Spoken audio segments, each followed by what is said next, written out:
are the people that brought these things. And you are the people of John Wesley, who this hall is named after. This glorious hall was named after John Wesley, one of the greatest reformers in Western civilization, who worked with William Wilberforce. And we're in the year of William Wilberforce. And I want to tell you about William Wilberforce. This is a man who from the early 20s was with a group in Clapham. And I hope I pronounced that right. He was in a group, and there was an event in which 132 black Africans were discarded, thrown overboard on a ship called the Zong. It was a slave ship coming from West Africa to the Americas. It was an English ship. 132 black people were thrown into the ocean and drowned, and this was considered legal by the laws of the land. And this group of young people who still had that spark of hope recognized how despicable this act was, how unacceptable this act was, and they started a small group of abolitionists to end the slave trade at a time when almost every single member of parliament was supported by the slave lobby. Things haven't changed all that much. But Wilberforce did not give up. He worked day and night. He was an incredible connector. He connected with people all over the country. He got people to sign things. He brought these in as a member of parliament. He worked with beautiful people like Hannah More. And several years ago, I suggested to the Muslim women in this country to start the Hannah More Benevolence Society. Because you should know Hannah More. You should know who Hannah More is.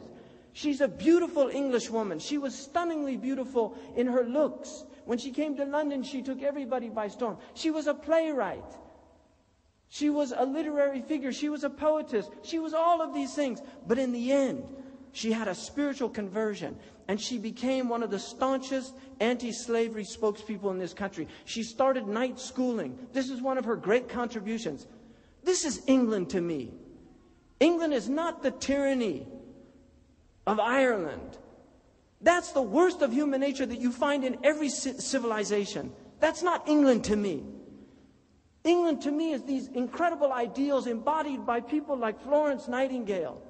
I love Florence Nightingale. I read all these different works she'd written. I told my wife, you're the only woman I know who's jealous of a woman that died over 100 years ago. I fell in love with Florence Nightingale. Florence Nightingale said, England needs to go to the Sufis. She wrote this in her book. She said England needs to go to the Sufis. And Florence Nightingale entered the Sultan Hassan Mosque, where our Grand Mufti gives the khutbah. And she said for the first time, she found what she was looking for. She said, I never found this in the churches of England. She said, I found equality, and I said, oh, would that there was a place for women in this religion. You know, they chased her out with a stick. And she said, I don't blame them. She went to Al-Azhar. She was struck by the spirituality, and she says in her diary, she said, I've heard in my heart something telling me, turn to Mecca, face Mecca, face Mecca. All of humanity is one. We are all under one God, and there is salvation for all of us. I kept hearing in my heart, there is no God but God.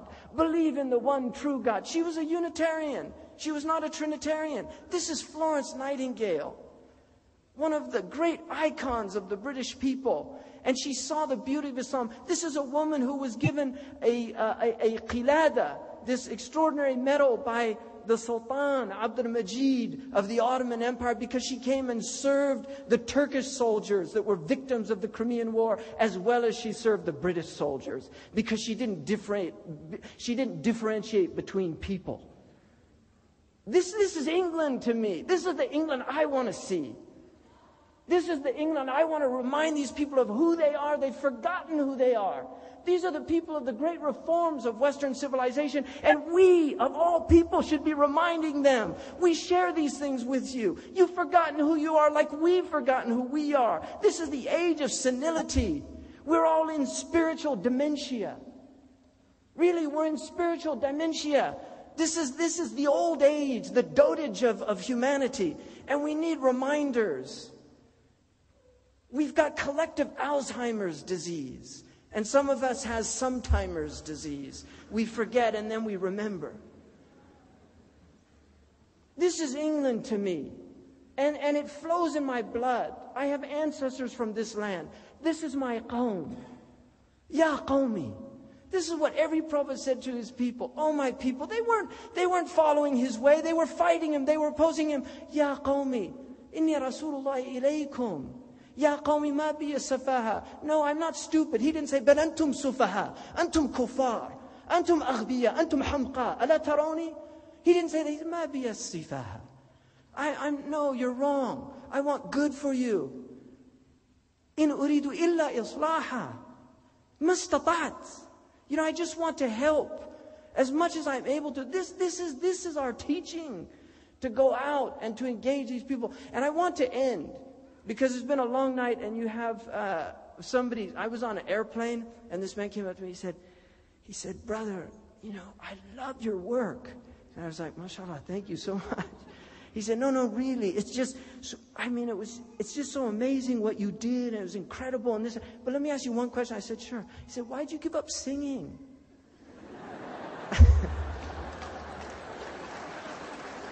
So after I sang him a few bars of Peace Train, one of my favorite songs, I told him I lost my voice. No, I said, that's Yusuf Islam. We have the same name. There's 3 Yusufs tonight. It's Yusuf Muka'ab, Yusuf to the 3rd power. So, but I want to end with a story about one of my favorite people. And this is, who can tell me, not from the ulama, but who can tell me who Sayyidina Umar's favorite poet was?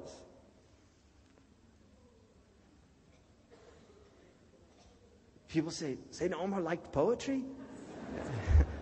Didn't he just listen to the Quran? The favorite poet of Umar ibn al-Khattab was Zuhair ibn Abi Sulma. Zuhair ibn Abi Sulma. Who is Zuhair ibn Abi Sulma? He's the father of Ka'b ibn Zuhair, the man who wrote the Burda. He's the father of also his younger brother, Ka'b's younger brother, who became Muslim before Zuhair, before Ka'b.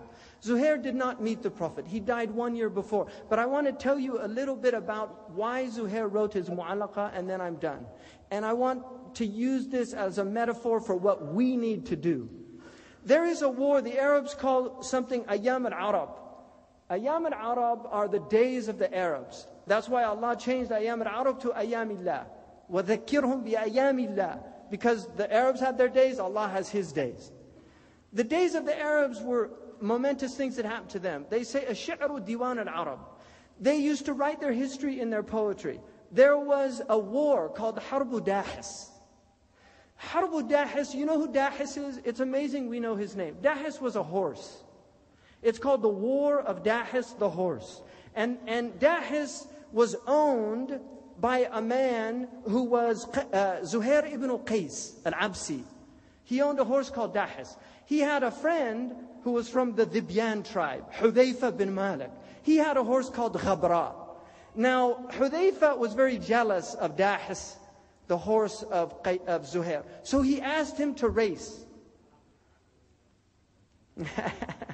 So he asked him to race. So the 2 horses, they decided they'd race 100 arrow shots. They shoot 1 time, 2 times, for 100 times, and then they race. Well, the horses started out, and Ghabra was winning. But once it got into the heavy sand, Dahis took the lead.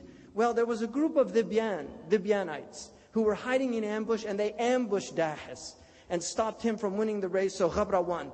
So what was the bet? 100 camels. So Hudayfa said, give me 100 camels, because you lost. And then the